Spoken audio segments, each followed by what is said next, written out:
Okay. We are live on your page, Mary. Awesome. So cool. So from there, I'm going to go ahead and share it to yep, I see it.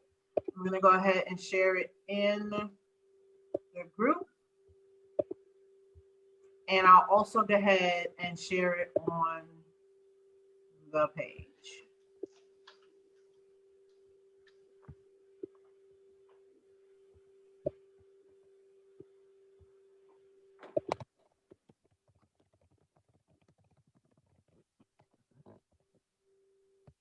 Okay, and then the page. Now, can you check to see if it's in the group for me? Go in there. Yep, we are live in the group as well. Awesome. So, hey, everybody. Welcome to the show tonight. This is Mary Hayes, and we are about to have a really great conversation. Would love for all of you to join in. Feel free always at any point of this conversation to just put your, I'm losing my camera. Just to put your comments in the chat below. And if you have any questions, feel free to put them in the comment below. If you have any, whatever it is, if you want us to read something, put it below. I'll be happy to read it so we can have a conversation with you. Even though you're not on screen with us, we always want to incorporate everybody. I'd just like to thank, particularly as always, our crew, Jamie, Vanessa, and Kimberly. My ride or dies, I really appreciate you guys. I missed y'all last week like crazy. I wish we could have had some type of Thanksgiving meeting or meet up or something. But I hope you guys all had a great holiday with your family and friends and socially distancing. Tonight we have Joy Bowling with us, and I'm so excited. I'm going to have Jamie do the honors because she knows her on a personal level, so she could do her much more justice than I possibly could. So Jamie, would you go ahead and introduce our guest tonight? It is my great honor and pleasure to introduce my very dear friend Joy, who I met through work many years ago. And I consider not only a good friend, but also an incredible professional mentor. So I am so pleased to have her join the show and have her available here to just talk about her experiences and things that I had the pleasure of, and sometimes the displeasure of observing as we work together for many years. But I think that at least from my professional experience, she has been an inspiration professionally as well as personally, and she is a great advocate for human rights as well, which is something, and for issues that people know I'm obviously very passionate about. So I just think she's a fabulous member of our community, and I'm so grateful that you're able to join us this evening. So welcome, Joy. Thank you so much for inviting me. I'm sorry, I'm typing. So we want to talk about a couple we're going to talk about the workplace, and we're going to talk about a couple different aspects of working in a work environment. So this is why we're really interested in having all of you guys chime in. Particularly the topic that we're going to talk about is being a woman of color in a workplace, being a woman in a man's environment in a workplace, and also even being a mom in the corporate environment and what that really means. And for different positions, all of us do different things and have done even other jobs in our lifetime and our background. So we just want to have that conversation on what that looked like for us, and would enjoy any interaction that you guys can give us. So sorry, hold on a second. My screen. Okay. Just to have an opening, I was just sharing a really cute story of being in corporate America and, being younger, if you couldn't tell, younger than I am right now. And I was starting, my husband and I, before he passed, we were starting a family, obviously. And I had my kids, boom, boom, boom. Like my daughter was born, and then 8 22 months later, I had my second son, and then 18 months after that, I had the other one. And so that my place of employment um, didn't do my layoff based on color. They did my layoff based on the fact that I was a mom, and they did not think I was coming back. So they made that judgment call for me. So I got a little pink slip um, while I was, still on maternity leave, getting ready to come back, saying, "Don't even bother. We got this nice little bonus for you. Relax. Put your feet up and have a good life." But in hindsight, I always went back to try to find out if I could return back to that company, and just to make sure that they didn't put anything on my record, and they didn't. But with you ladies, what kind of experiences have you all shared in the work environment and the workplace? Yeah, I'll start. So I've only worked for two companies my entire career, and I was at the first for about 18 years. I have worked in financial services as a technologist for 20 plus years. So I spent 18 years with this one company. When I first got there, I was the rock star. I got early promotions, two earlier than normal promotions. I remember once I was called away to go to South Africa for a week because I was the only person in the entire world that could have this client meeting, which is a ridiculous statement, right? But I was the only person in the world that could go to this meeting. But then at the end of the day, I was always there and there for so long to be a partner at this company. And about a year before I left, I had a meeting with the head of my group, who told me that he didn't know that I wanted to be a partner, and that I needed to do all of these other things to prove it to him. And I honestly think there are some things that I could have done differently. I maybe could have gotten out of this very small group that was not beneficial to my career. But I think a lot of it was I didn't golf, I didn't smoke cigars. There were a lot of personal clicky things that I did not do, and I vehemently believe that that is part of the reason that I was not the major reason that I was not a partner at this company when I left. And if I'd been a partner, I'd still be there. So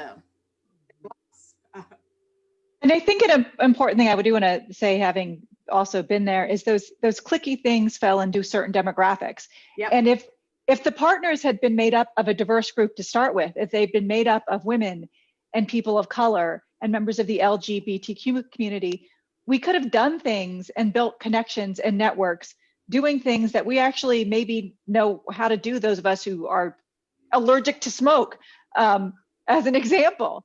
And so I think that, we talked earlier before this kicked off, is you can have an organization where no one is actually making overtly racist or misogynistic choices and still have systemic racism and sexism built into that system that prevents people from progressing.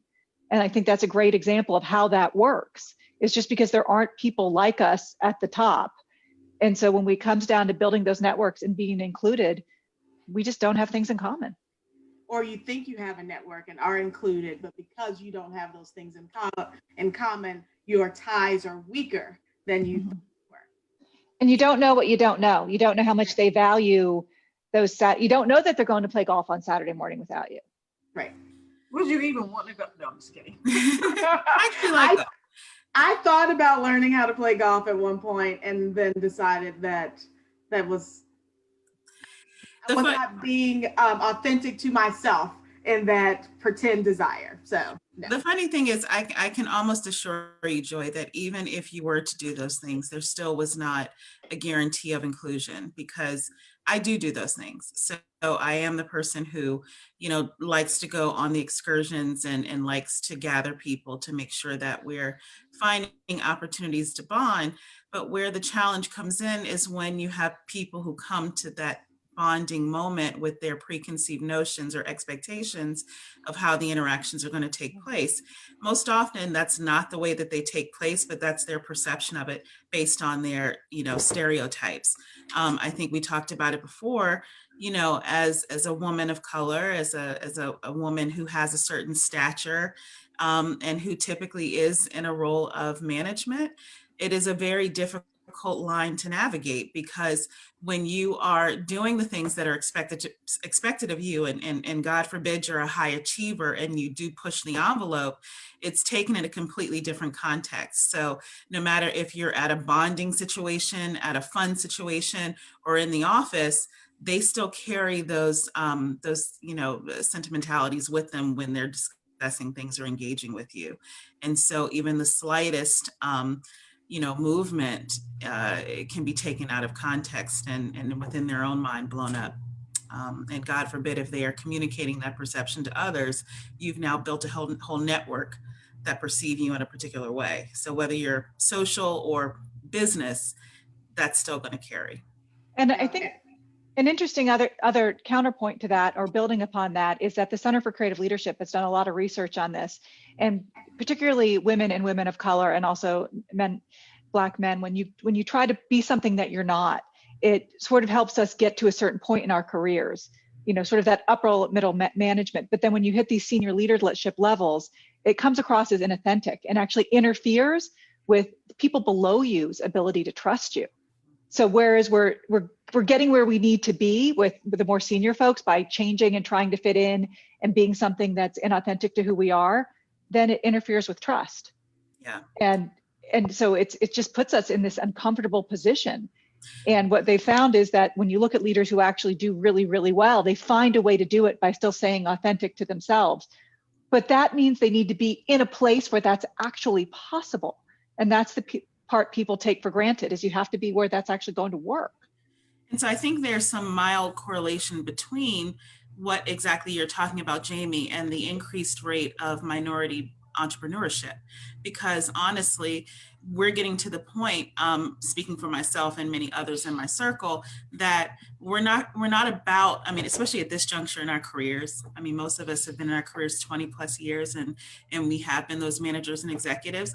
And at this point, we're not about forcing anybody to create seats at their tables. We're about being authentic to ourselves, knowing and believing in our own capabilities and skill set, and creating our own space to thrive. And then eventually welcoming you to join as a guest. So, it's like that. That's the reality of the situation. We are in 2020 now at this point, and if people don't understand that diversity and inclusion is an action, not just a tag phrase, we're not really about that convincing. It's just we're going to create the avenues, and hopefully, And I think another driver of the discussion needs to be, I think a lot of us, we don't look at the C-suite, so we don't understand really how male and white it is. And when you actually start to look at those statistics around, like if you looked at Fortune 500 and S&P 500 companies, the races of the CEOs, it's gotten more diverse, with 30% now are Asian, but it's only 5%,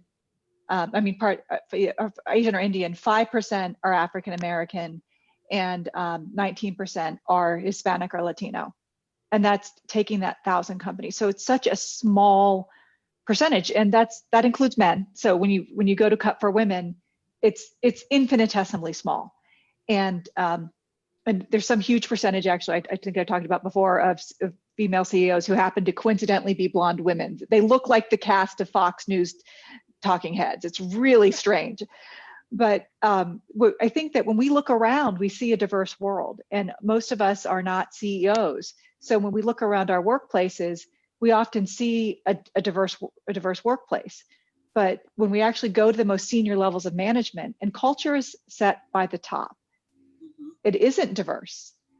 And so we need to actually, to Kim's point, have entrepreneur programs and things that help the culture at the top to be set by CEOs and tops of organizations that look like America.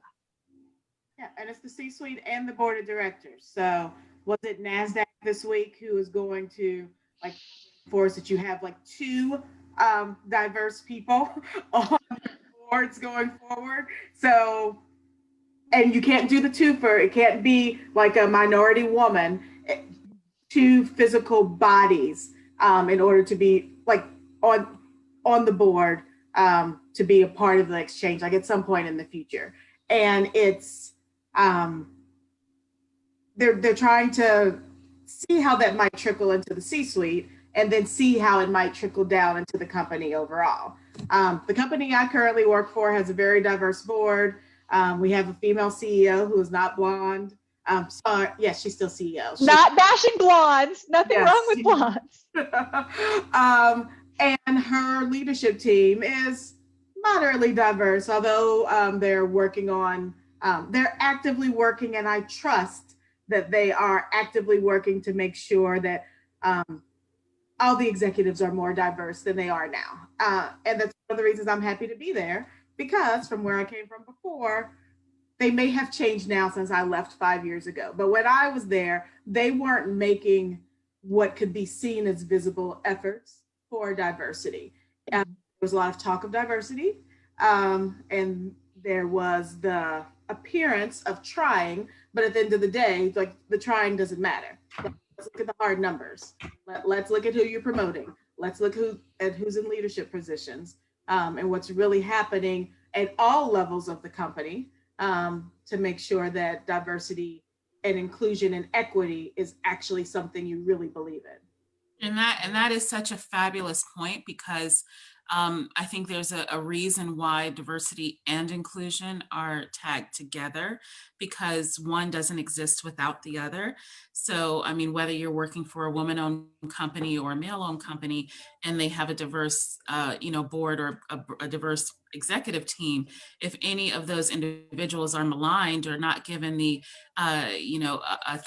authentic access, then their position becomes moot. So yes, they have the appearance of being diverse, but it's still not creating, or it's still missing the marker of an inclusive environment. And like you said, that will trickle down into your staff. And we have a lot of data that shows companies that are not just diverse, but also inclusive are more innovative and more profitable. But bringing this back to why we should care as individuals, this costs us money. Let's bring this home. This costs us money. So if a white man makes $1, share some stats, a white woman makes 79 cents. A Black woman makes 62 on average. So think about what that costs. And that gap gets older at age. So the gap between Black women and white men between 16 and 24 years is 21%. By 25 to 54 years, it's 32%. And by 55 years plus, it's a 37% pay gap. So, and it's not less pronounced. I have some other stats I just want to share among educated Black women. And when I mentioned, I think I've talked about on other shows, the demographic now most likely to go to and graduate from college is Black women. So this is not that this is, there's sometimes people come at this with some biases. That's the lack of education among Black women is not the problem here by any stretch of the imagination. So when you look at among demographic levels, if you take a Black woman with an advanced degree, it's a 35% pay gap between Black women and a white man, 35%. And so even in the same job, if you take the exact same job, exact same occupations, nurses, it's a 19% pay gap between Black women and white men. Cashiers, 18%. Sales professionals, 53%. Chefs and cooks, 3%. That's a little closer. Computer scientists, analysts, and engineers, 29% pay gap. Even in STEM, where we are really desperate for more people, and the demographics where we need to start pulling from if we're ever going to meet the workforce gap that we have, has to be women and minorities. And when we look at, go ahead, Joy. There's a couple of states that have salary laws where they can't ask pay stub, like when you ask for a new job, go to a new job, they can't ask you what your old salary was. Because you come out of college and Black women get paid less than white men. And then the reason the gap gets larger, Jamie was referencing, is because you start lower and then therefore all of your increases are lower. And I have like a white male friend who jumped a bunch of jobs and got big raises every time. When I know a little bit too much about how I got hired at my current job, and I told them what I wanted. They approved it, and then they asked for my pay stub for my last job where I was underpaid. So they lowered my offer. Uh, and you, in most states, you have to provide that information. Like HR wants to know what you make so they can peg you appropriately. If you've been underpaid for years, then you remain underpaid even though you switch jobs. And this costs the average Black woman $941,600 over the course of a lifetime. I want to repeat that. $941,600. Unless we re-navigate or re-steer that conversation. And I think I'm all about solutions. Like, we know that this is not a new conversation. I mean, historically, with women in the workforce, with moms in the workforce, and with minorities in the workforce, it has been decades that we've been talking about this. And now I think it's to a point where there's so many opportunities out there that we really just have to kind of help build pathways to those opportunities, getting people to understand how to navigate and negotiate their contracts, how to maneuver within their profession to be able to take advantage of the opportunities to propel themselves forward, but also the importance of mentorship, aligning yourself with those executives that can help raise you up and jump those positions so that you don't get stuck in, the trail that you were talking about, Joy, of inching your way up, but they can help pull you up to where you need to be and align you. But also about maybe a temporary pivot. I mean, I know because I do a lot of independent work and work with a lot of independent contracts. And I think the first taste that I got of tripling my income by using something that I do on an everyday basis in one place, but now I have 3 different companies paying me simultaneously. It was like, why would I ever go back to just a regular salary negotiation type of situation? But that's not the everyday conversation for the everyday person in the workforce. So how are we creating those opportunities to educate or get people that access to know how to move that way professionally? That's the question. That is a great question, because I'm going to piggyback on that, and I'm going to bring it into like right now. So with the pandemic going on, the big news is that our Black and brown kids are suffering in school because of the distance learning. So the gap that we had with children have now broadened even more so, because some don't have the technology at home. They may not have access to the internet because either it's not in their area or they can't afford to get it in the home.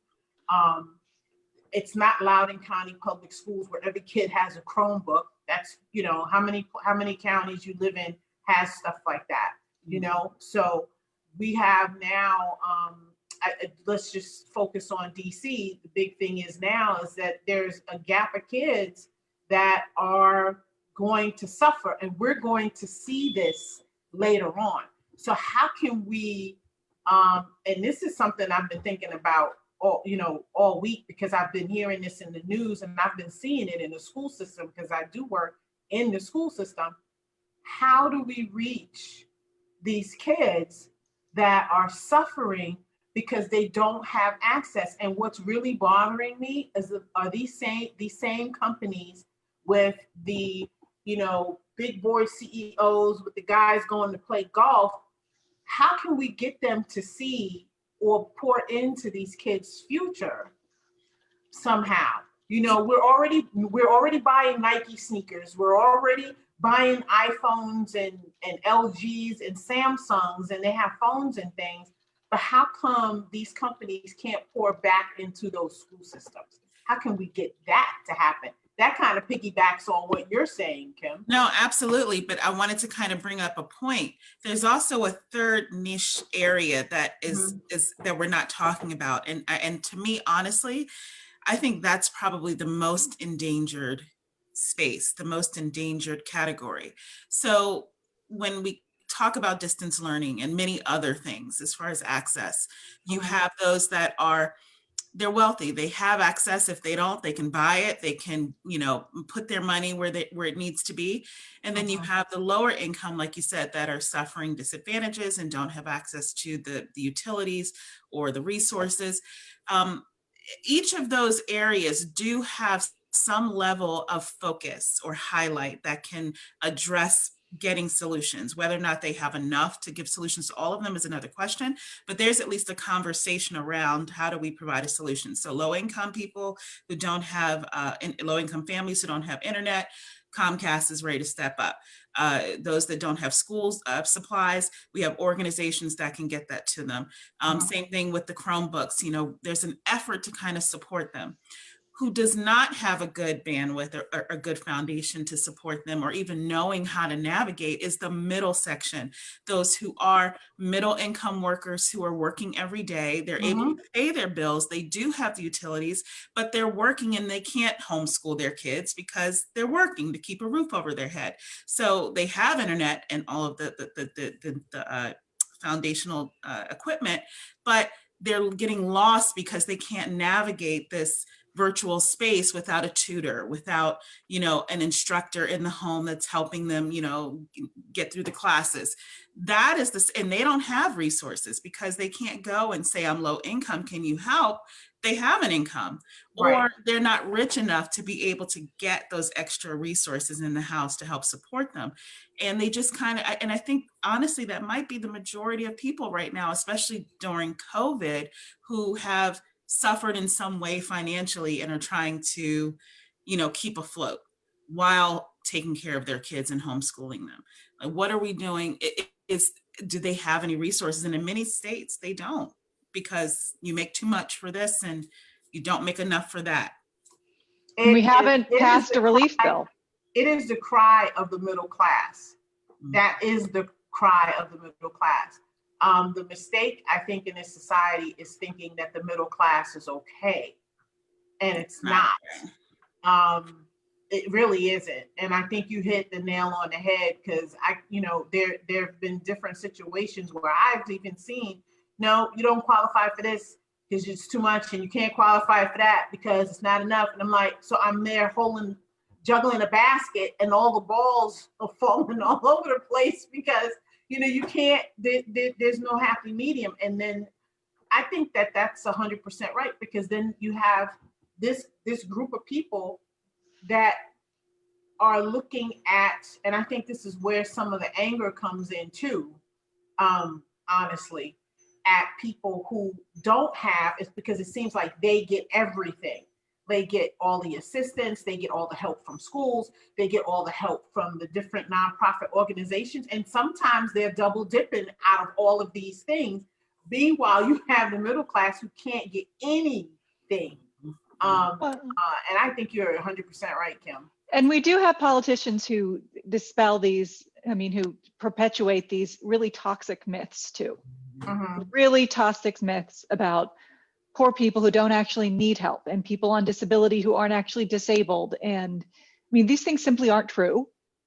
And they somehow have us fighting over, encouraging people who are struggling to fight over the crumbs versus understanding that our initial COVID relief bill gave money to the wealthy. And now we're fighting asking people who are really, really struggling to fight over the scraps, instead of saying, why did we give, for example, boatloads of money to Trump's family's businesses instead of helping you? Like, that should be the rational question here. Right. And also with a lot of this struggle, if we go back to, just the fundamental thing about how much better off we would be if women were just making more money. If we had pay equity, maybe we could afford that. Maybe more families could afford that tutor. So a McKinsey study just came out, and they shared, for example, there's this concept of the broken rung, which is that gap between individual contributor and being a manager. So for every 100 men that are promoted to manager, it's only 85 women. And for every 100 men, of those 85 women, it's for every 100 men, only 85 Black women and only 71 Latinas.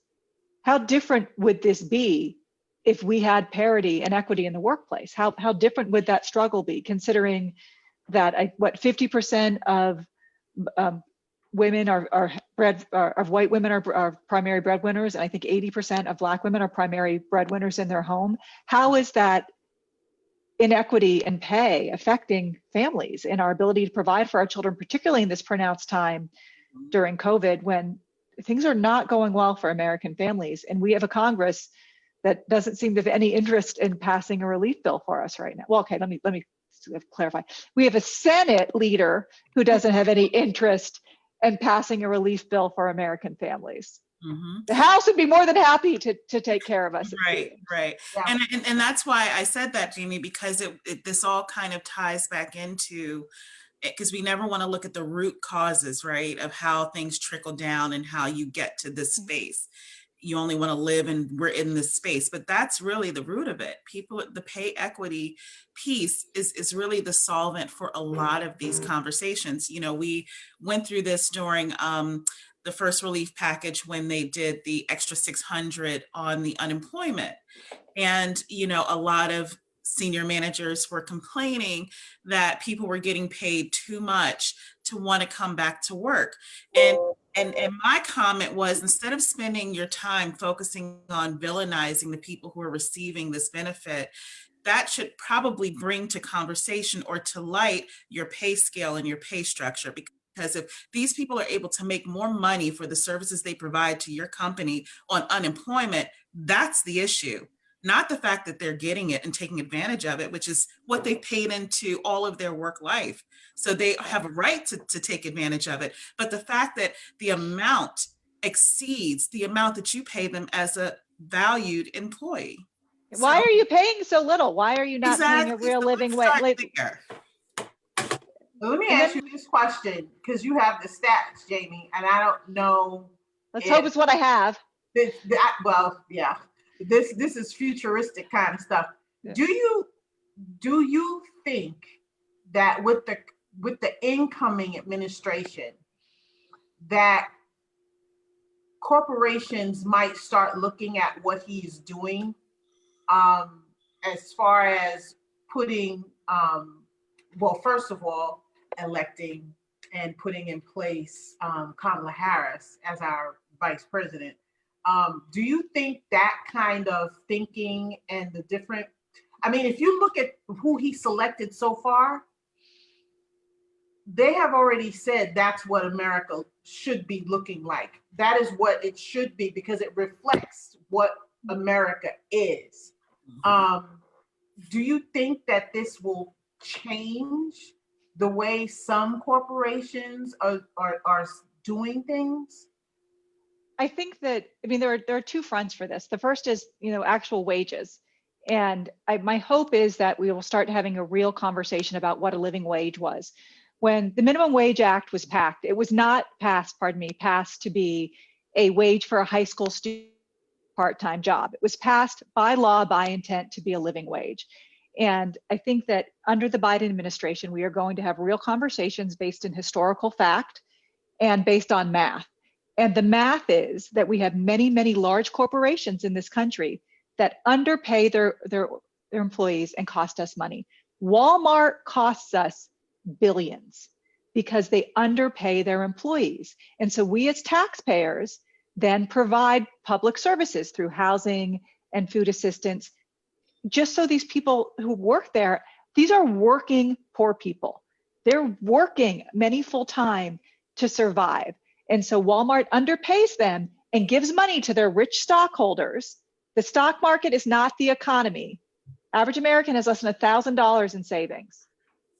And so we're undercutting that. So I think when we start doing real math and understanding what the real minimum wage is, if you start figuring out what all those benefits are that we're paying for, it is much closer to $15 an hour. So why are we as taxpayers paying for that $15 an hour and essentially giving that money to Walmart stockholders instead of having Walmart stockholders pay for that $15 an hour, which would also, I mean, would it raise Walmart's prices a little bit? Maybe, but then wouldn't that provide a more level playing field for small businesses and other businesses to compete with Walmart? So I think the first thing of that question is, I do think Biden's going to make decisions on wages and the fight for 15 and other issues based on math. Also, we don't have data that shows raising the minimum wage would contribute significantly to inflation in any sort of way. Not that many people actually are that far from that $15 an hour, and it's a relatively small proportion of the American workforce. But for those who are struggling and making less than $15, this would be a huge change. So this would make a dramatic change to that small number of people, and that's one of the things we want to be doing. So there's that issue. But will corporations start looking more at diversity and inclusion? Only if we make them. We're not going to have laws in general that I think are going to do great programs like what Joy said, as far as requiring boards to be diverse. I don't think we're going to get those at a federal level. I think we need to vote with our dollars and look for that. I think we also need to have real conversations in education, in business schools, and in business education, because the math does not lie. Inclusive organizations are more profitable, they are more innovative, and they make more money. That's So this, that's one of the things that, and I wish we had talked about it when you had your friend on that dealt with the Affordable Health Care Act. Yeah. That was one of the areas that they addressed, or that it created a solution for, because the other area that is in trickle-down theory in economics ends up costing the taxpayers more money are those workers that are not full-time, or they're just but below full-time and don't get health care from the company that they work for. They have to get it from the state. Or those that are working full-time but are temps, or who were classified as contract workers for large corporations. And for decades, they got around having to offer them health care by classifying them as contractors or temps.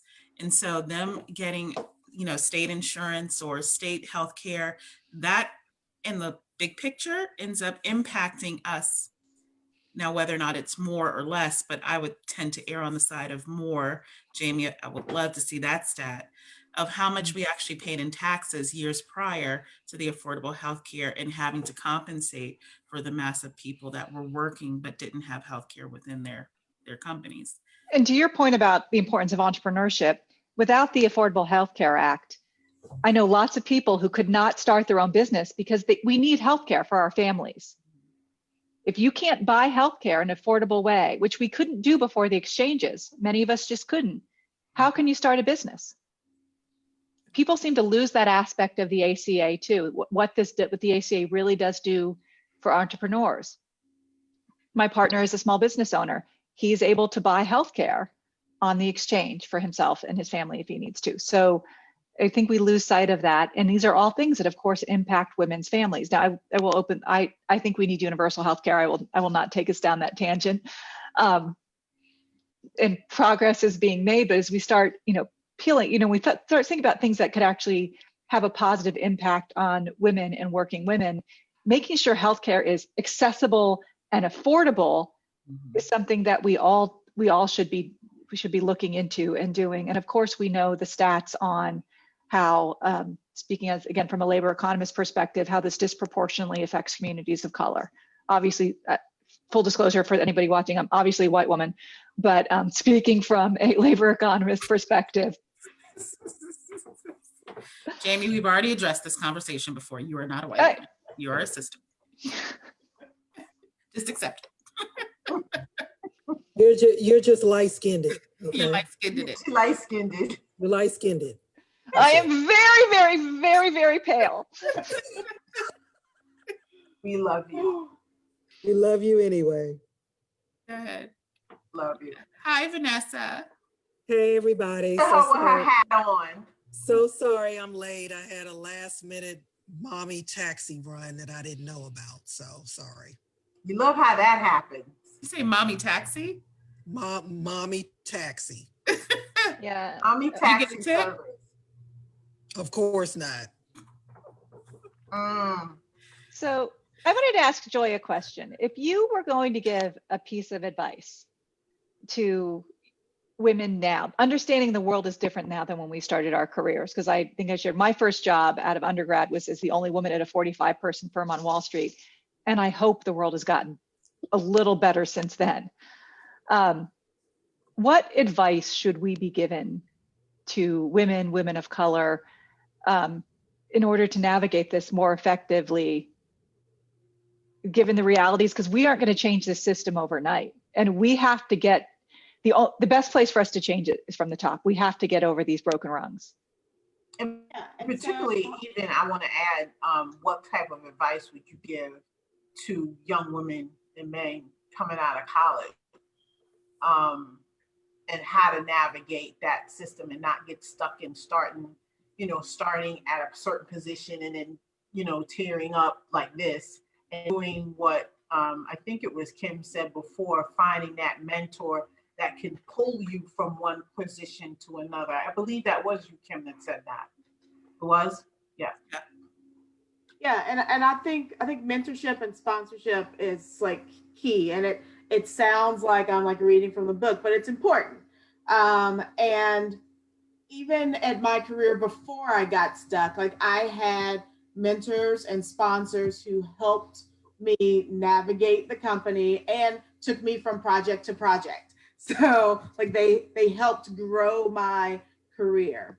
Um, I do think that we're at a place now where people can be overall more authentically themselves within the right boundaries of the world you live in. So I say that, and I've said this at work recently. We did a panel that with our African American executives to talk about like advice for the younger members of the company. And I remember when I was a little baby manager and I got braids, and I was scared about getting braids because it was like the late 90s, and was like, I don't know if this is going to fit in the corporate world. So I asked my mentor, a white male, because white men and white women can be mentors to people of color. You just have to make sure that eventually they are still on your side. He was like, oh, yeah, no big deal.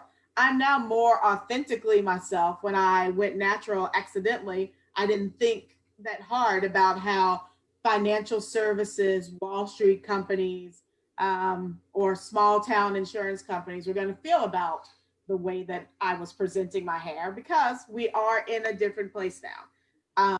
So my big advice that I currently give to people starting out their career is make sure that you are finding the right mentors, both in your company and without, because you need somebody that can give you an outside perspective.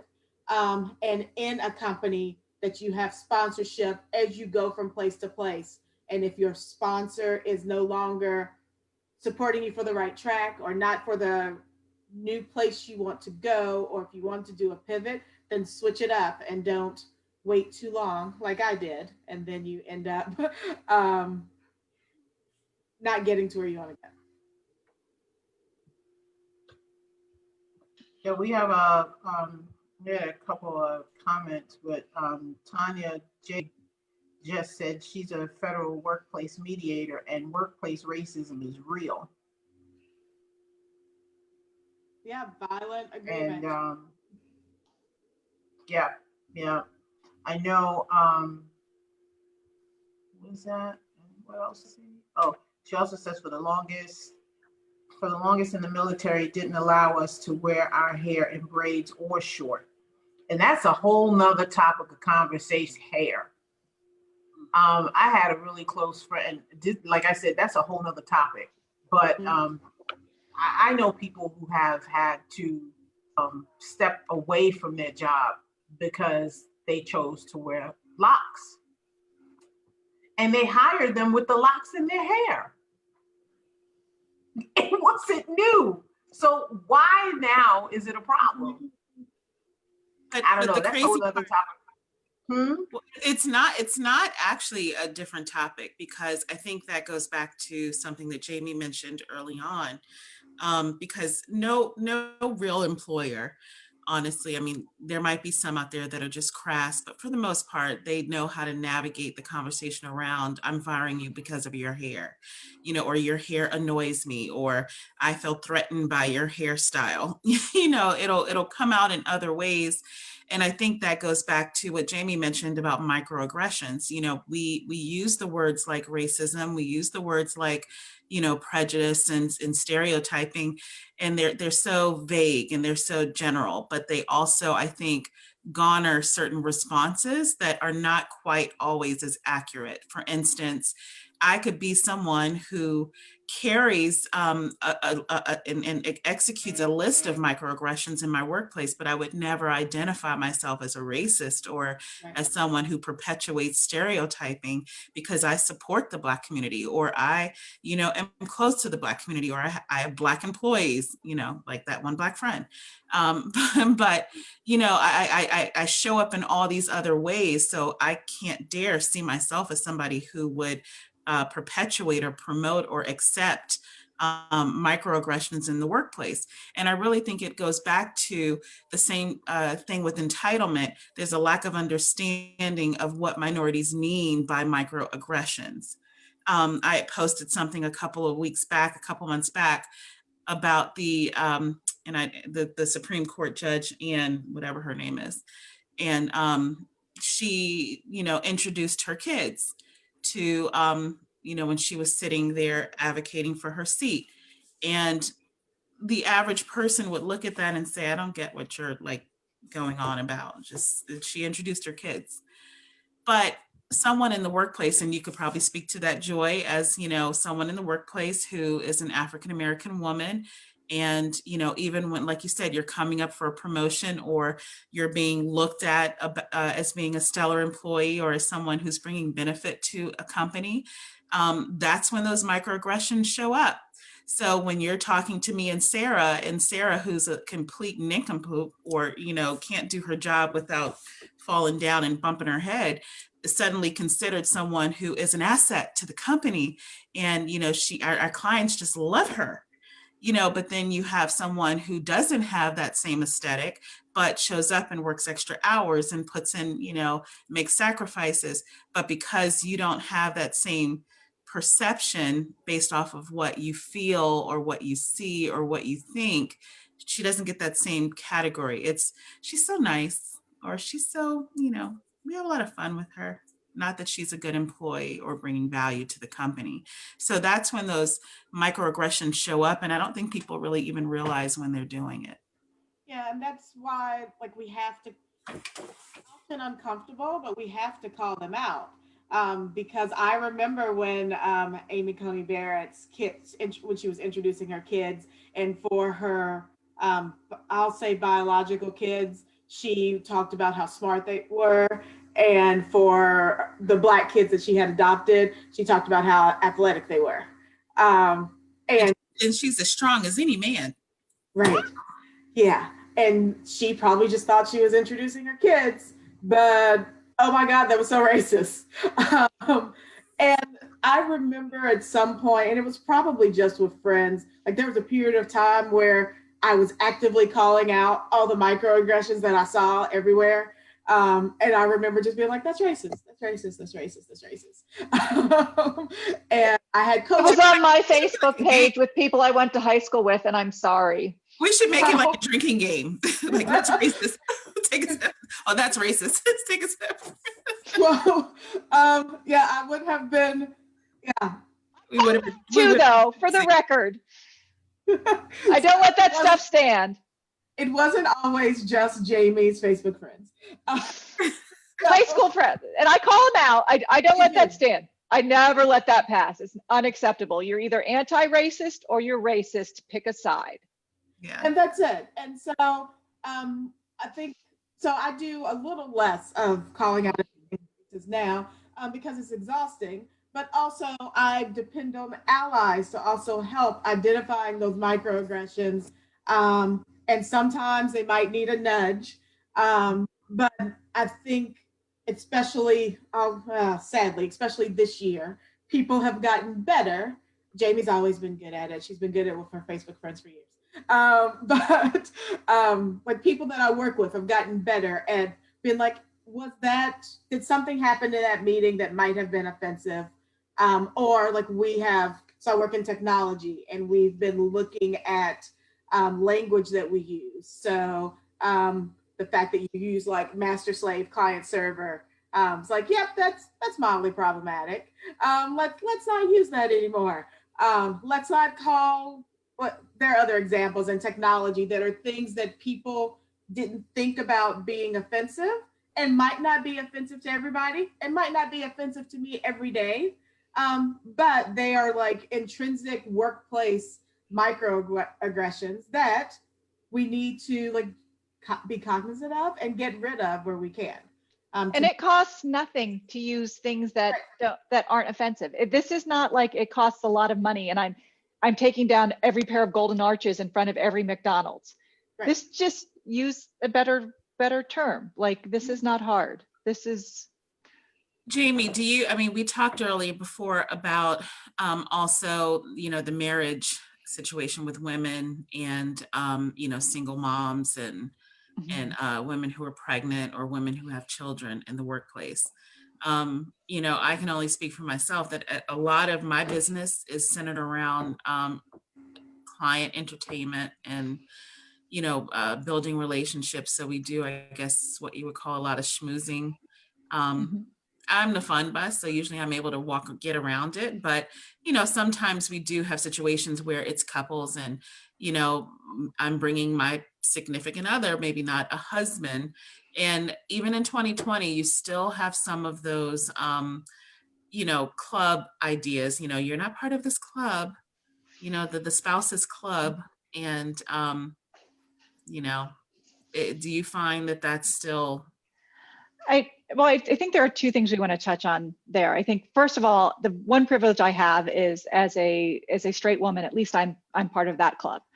I think it's even harder for members of the LGBTQ community when you're bringing a partner who's a same-sex partner, particularly if you're in an environment where being out is not where it's not seen as norm and appreciated. Because even if people are not necessarily homophobic, we have in-group bias. We have these cognitive biases that are built in. So at least I have that going for me.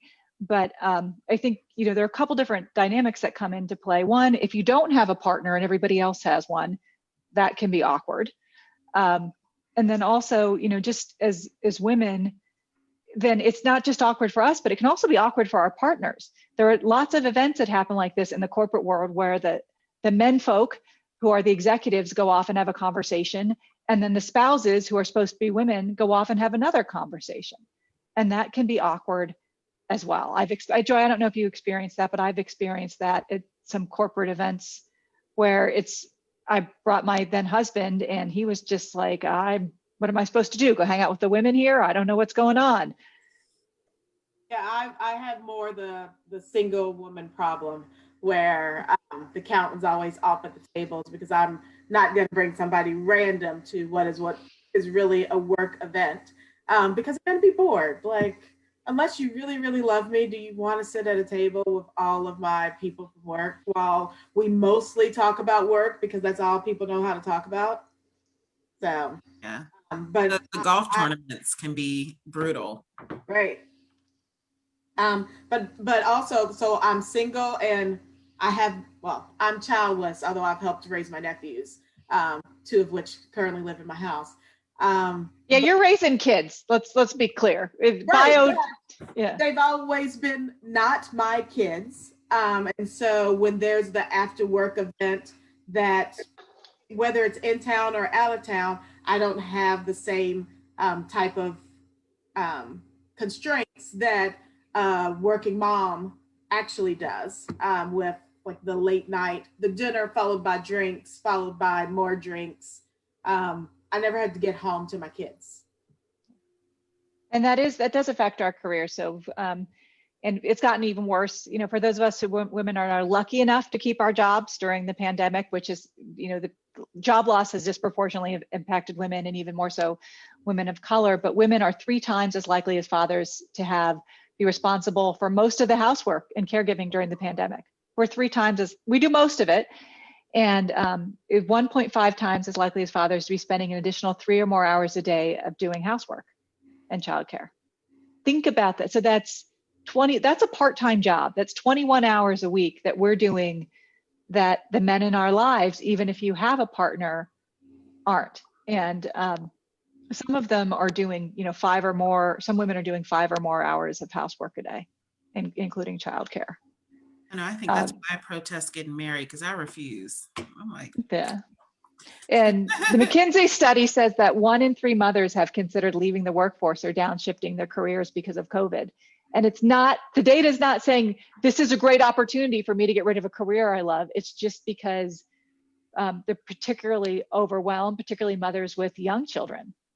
And the real question for me is, given the number of women who have left the workforce during this pandemic, and also the number of childcare slots that we have lost during this pandemic, we're dialing a lot of our career opportunities back to 1950s types of levels. How do we get back into the workforce? I mean, I'm lucky enough to still have my job, but what's going to happen to all these women who have lost their jobs and lost their careers? How do we find spaces for them, particularly given the real reality of bias in the hiring process against women of color, and against mothers in particular? How do we deal with the fact that we aren't going to be the first choice? mm-hmm. And the flip side to that is what Mary was saying earlier about the furlough that you went through with your company. I would love to see how that's looking during, COVID times, when companies are having to make those same decisions to furlough or lay off employees. Is race or marital status or familiar status being taken into account, and if so, at what rate? And it's probably hidden in the data because it's that you aren't being as productive as a male counterpart because you are homeschooling. Oh, sorry, I don't state homeschooling, but you are helping your child do school every day, and therefore you're not as productive. So we're letting you go. And I think part of it gets back to the lack of an overall safety net. Like, we use schools as daycare. So if there's no school for your child to go to, then you have to do extra work to help them go through their schooling. And we don't have universal health care or comprehensive health care, or whatever you want to call it. So there's a lot of gaps that we've left that jobs cover. So jobs cover your, I'm sorry, you get to meet my dog now. So jobs cover your health insurance. Oh, he's so cute. And then when you lose that job because you don't have school, then mostly women and single women and women of single mothers and women of color are left out in the cold. Sorry, I got He has been having. And there are biases against women in the things we do. I have a cousin who works at the largest rural hospital in the United States, and she is a food service worker. So this is an hourly job. She's not a physician. This is an hourly job. And she was recently written up for leaving during her lunch break to go check on her kids who are homeschooling. Wasn't late, wasn't an extended break, but and legally you can be asked during a lunch break in the state that she lives in to stay on site during a break. That is HR person. That is actually legal, but they aren't asking everybody else. People are allowed to go out to Burger King and go grab a lunch and come back. They're allowed to go to grab lunch at a restaurant. But somehow the idea that she's going off campus to go check on her kids is somehow seen as, well, what if she doesn't come back? And so this is a very important conversation that we're having. As you all know, I'm a professional recruiter, been in the business for a while, and now operating my own recruiting business. What I see from other recruiters and hiring managers in this business, in this field, is that there is a hugely apparent lack of training. Okay. Tanja mentioned it in terms of conflict resolution. And I was just talking to a colleague the other day that I'm considering taking some time and actually writing curriculum to train recruiters. Because what I've seen over the years, it's abysmal how these companies don't train these people. They throw them on the phones and they say, hit the numbers. It's all about the numbers. But what we have to remember is that there's another person on the other end of that phone. And sometimes they're desperate for a job. And if you're treating them like a number instead of a human being, then your company is going to be in jeopardy if you turn down that person for a job that they are qualified for, but for whatever reason, you didn't receive the training you were supposed to receive, and you bypassed a highly qualified person who was in a protected class. So we need to talk about this on another show, because I really We're think actually going to. We're actually going to, because Tanya chimed in too, and I asked her to come on another show because I knew we were supposed to do a piece this after, after all of this, and I want to give what you had to say time. So if you, and I reached out to her too, so if you guys can tag team that topic, that would be great. yeah, so I'll That would talk be to great. Tanja about tag teaming, and then I'll bring in the other thing I was going to talk about. But this is a serious issue here. Mhm. So if companies and small businesses don't know how to source, recruit, and hire properly, it's costing them a lot of money. On average, it costs $75,000 to $80,000 to recruit one person into a position from end to end, full life cycle. Small businesses don't have that kind of money. But companies have to remember that it's going to be cheaper for you in the long run to train your people up front than to go to court for being sued for workplace discrimination or hiring discrimination. So. Yep. It's a real topic. It That is a definitely is a real real topic. topic.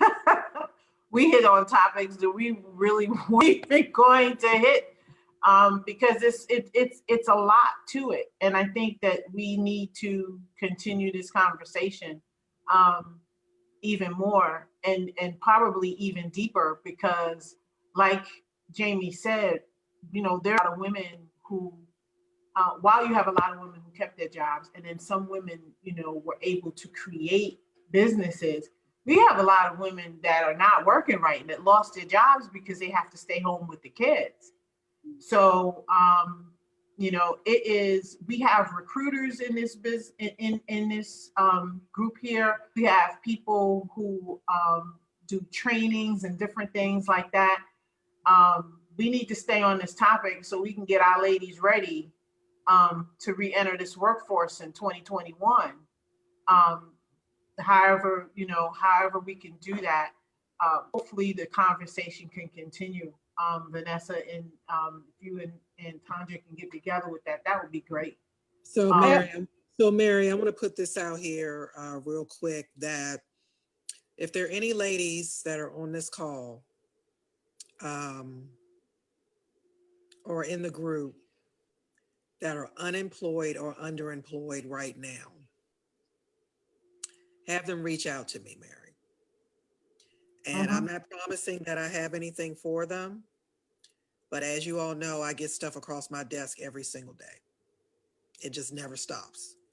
And what we can do is have those ladies join hashtag Get Hired, my employment community. I've run it for 11 years. Free service, free Yeah. public service. Put that up in the group too. And so I'm going to put it. Do you want me to put it in? Yeah, just put, all they have right to do is go to Facebook and type in hashtag Get Hired, and it's the first thing that's going to pop up. That's why hashtag is in front of it.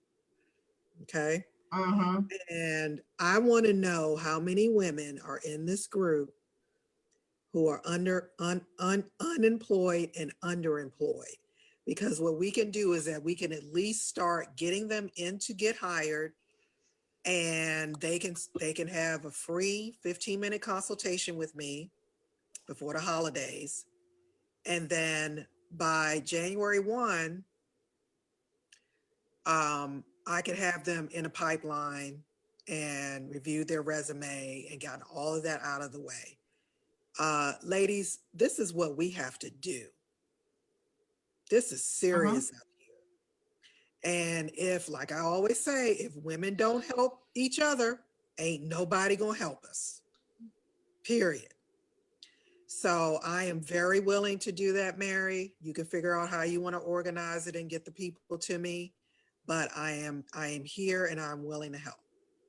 Let me say one thing to that, Vanessa, because I had a conversation earlier today, and I think it was representative of probably where a lot of women specifically, and I hate to exclude the men, but yeah, I'm gonna talk to the girls because we are phenomenal. And through this COVID time, we have held down our families. We have taken care of, whether it was holding down a job or finding resources to make sure that those kids, our babies, were taken care of.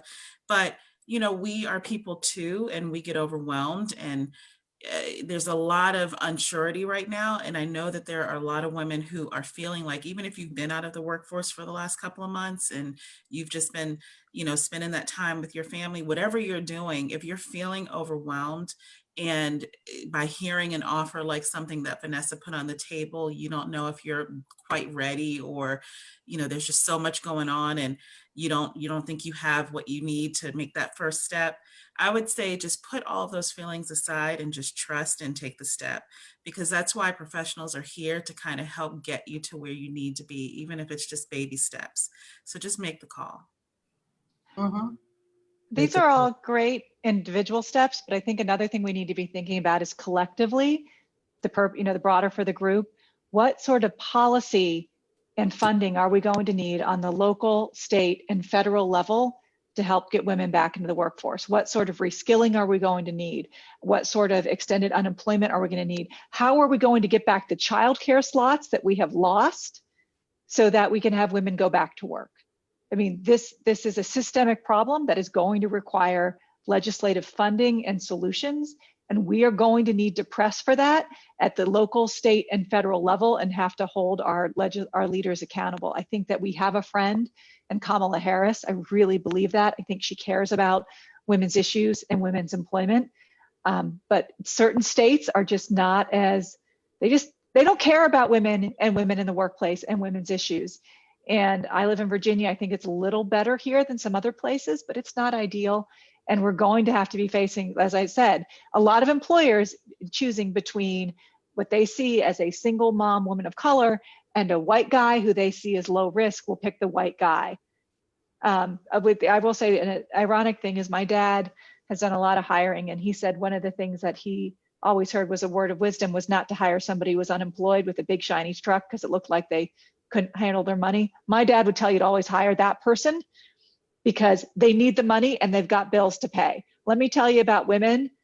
We need the money and we've got bills to pay, and we're going to work hard. If I can hold down a job and manage, I got 3 kids by myself, I know how to work.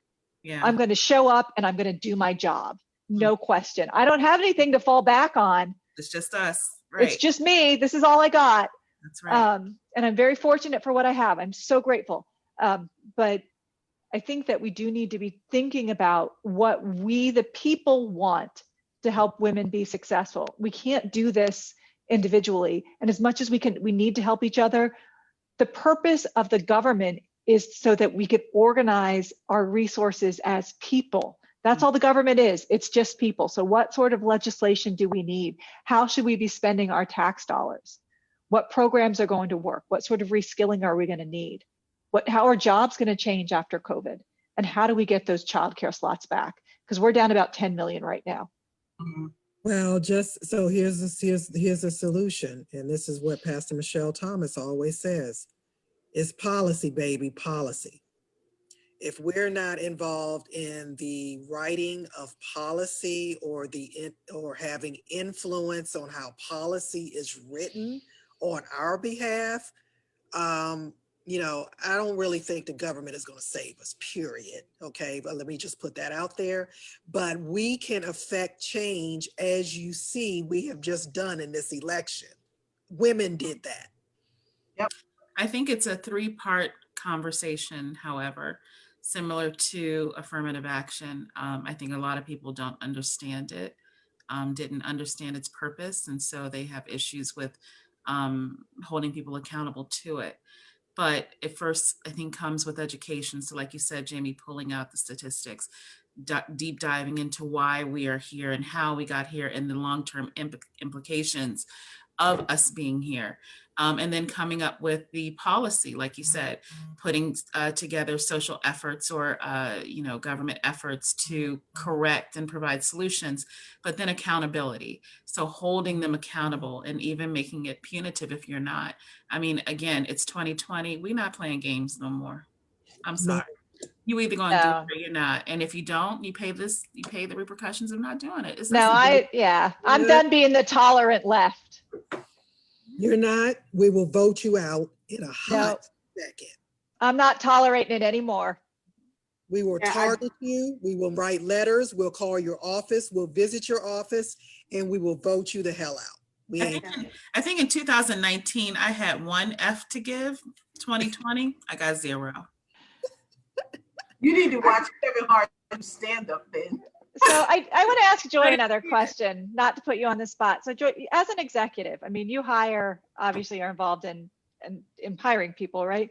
Yeah. For people who did lose their jobs during COVID and are now going out to look, and I know Vanessa will have her perspective as recruiter as well. How, for people who did lose their job during COVID, what explanation should people give if you were interviewing them?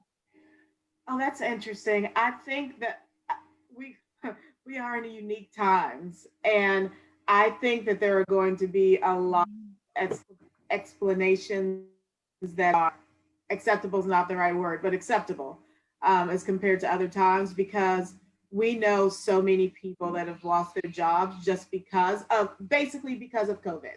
So you quit your job because you needed to take care of your kids, or like my company just did, you were laid off because the economy is down and we had to restructure.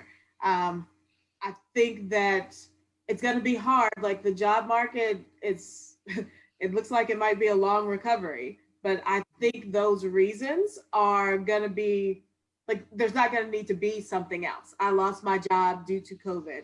I think it's going to work for people in the midterm. So I lost my job due to COVID is a very acceptable reason right now. I get it every day. I still have to do my background checks and my research. I'm primarily in federal contracting, but I recruit everything and everybody. But employers right now, well, most employers right now are not going to question that. I deal with a lot of very highly cleared people. So if you're lying, it's going to come up in JPass, so don't lie, right? So, but other than that, I'm finding that most companies, particularly federal contractors, are very accepting of that reason right now. So, Joy, I know that you work in the tech sector. Is there, if people are in a opportunity right now where they could do some reskilling, is there any field or anything that you could recommend women start exploring as a way that enter the job market stronger? So even at my company, we're encouraging people to, like, people that are employees to do some reskilling training. So I work at a financial services / technology company that has a call center. And so when we are looking at people who want to make the transition from non-exempt to exempt, it's training in data. Uh, data analysis, data analytics, data warehouse reporting, or cloud relevant skills. So APIs and coding. Those are the types of things that we are telling people to reskill for, because that is where our growth areas are. And even like during hiring freezes, those are places that we're still looking for people. I can speak to that too as a labor economist, that that skill set around data analytics is one that we're seeing across organizations. People who are good with data are still getting hired. So learning to work with data and be comfortable with data and data science positions. That said, it requires a certain base of quantitative skills. This does not, though, require necessarily that you were taking linear algebra. It's not necessarily that level of quantitative skills to be able to work really well with data. The other thing that, touching upon that, is the differentiator I see when we look at really good data scientists versus ones who aren't so good. Lots of people are really good at working with Excel. And so they take Excel classes and they think that's going to make them a good data scientist. That's one piece of it. You need to know how to use the tools, but it's the critical thinking skills to understand how to look at data and process that data to inform decisions that will be made by other people when you're going into a more entry-level data science position. So that's the one thing. Would you agree with that, Joy? Or yeah, because you have to know what you need to do in Excel, and then how to take those data points out to have a real conversation with people. Awesome. Well, I am, as I hear the pitter patter of feet, which means all of my kids are home from work, and the driver picked them up. So I want to thank everybody for coming out and taking time to be part of the panel tonight. Joy, you have an extended invitation to come back. I really enjoyed what you had to offer and what you brought to the table. As always, Jamie, Vanessa, and Kim, it's fabulous working with you ladies. I shared something with you earlier, and yes, I do feel better now. I needed this tonight. So thank you very much. We're glad. And thank you to my friend Joy. You've always been an inspiration to me. Speaking of strong mentors. Thank you for inviting me and being warm and welcoming. And this has been a great conversation. It was great meeting Oh, you. good. We're going to have another one, so hopefully you can join us again. Yep, just let me know when. Join us again. Kim, do you want to mention the event really quick before we sign off? Yes. So if we do have any, so actually we have a lot of great updates that have come out in the last week. So just to kind of let everybody know, we're trying to support a couple of efforts this holiday season. One, the small businesses that are in our community in this group.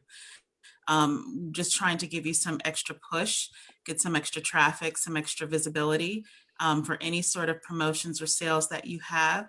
But however, the vendor was so gracious to allow us to leave the marketplace open all through January. Oh, stop it. So you Stop it. Nope. That's what relationships are for. I love it. Right. So relationships. Yeah, so I think I discussed it with Vanessa. I just shifted the date a little bit. So it's going to go live on the 11th, but your stuff will go up on the 8th and it'll stay up all the way through February.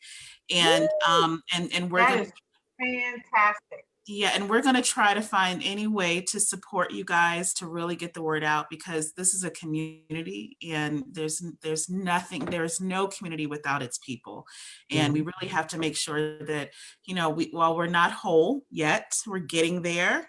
Come January, it'll hopefully move faster once Biden gets into office. But in the meantime, getting that traffic any way we can. But we're also, thanks to Mary and her relationship with Laws, giving a portion of the proceeds to Laws Women's Shelter. So we really want to kind of get some support for them as well, because the holiday season is really rough for a lot of families, especially women in that situation. So any support we can give them would be wonderful. And also, everyone, the new Biden administration is hiring. So I'm going to put the link out there for everyone that is tuned in and everyone that will read this post later. And there are hundreds upon hundreds. Upon thousands of positions that they have to fill. Okay, I think I need a resume writer because I need to get one of them jobs at Biden's campaign. And it is an administration of, we are looking at unprecedented diversity. I'm so, as a Yes, human capital strategist, so proud of The whole this. communications team is women. yes. I saw that. And Kim, I got the best resume writer on the planet for you. So text me Oh, later. there you go. Who is that? I need some help. I'm Like I will leave entrepreneurship to get on that team. I'm determined to get a job in that administration. Mhm. Determined. I already, yeah. I'm gonna go ahead and put it in there now so I won't forget. But I do want to say one last thing, just about, one last thing to the women, and to Vanessa's point earlier, that if there is anybody that is, feeling overwhelmed and they want something to change or want something to look different, but just don't think that they have the right resource, reach out to the group, reach out to the, Mary has talked a lot about the purpose of the group being to support the women in it. So I think just reach out. Please. Yeah, your secret's safe with me. So, yeah. I mean, charity begins at home.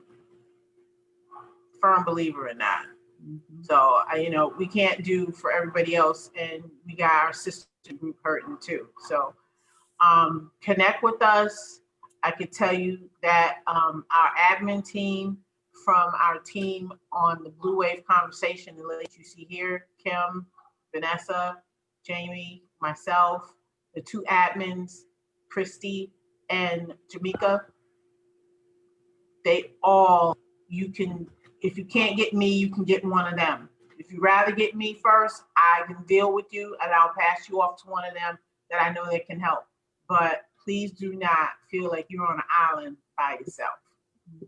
Okay? Especially not So- during the holidays. We know the holidays are going to be really, really difficult this year. We can't be with our families necessarily. People are struggling financially. A lot of families can't do the Christmas, get things that they want to do for their families. Please reach out. We're here. Please do. Yep. And so with that note, we're going to sign off. Say goodbye to the people, ladies. Bye. Bye, guys. people. Thank you all.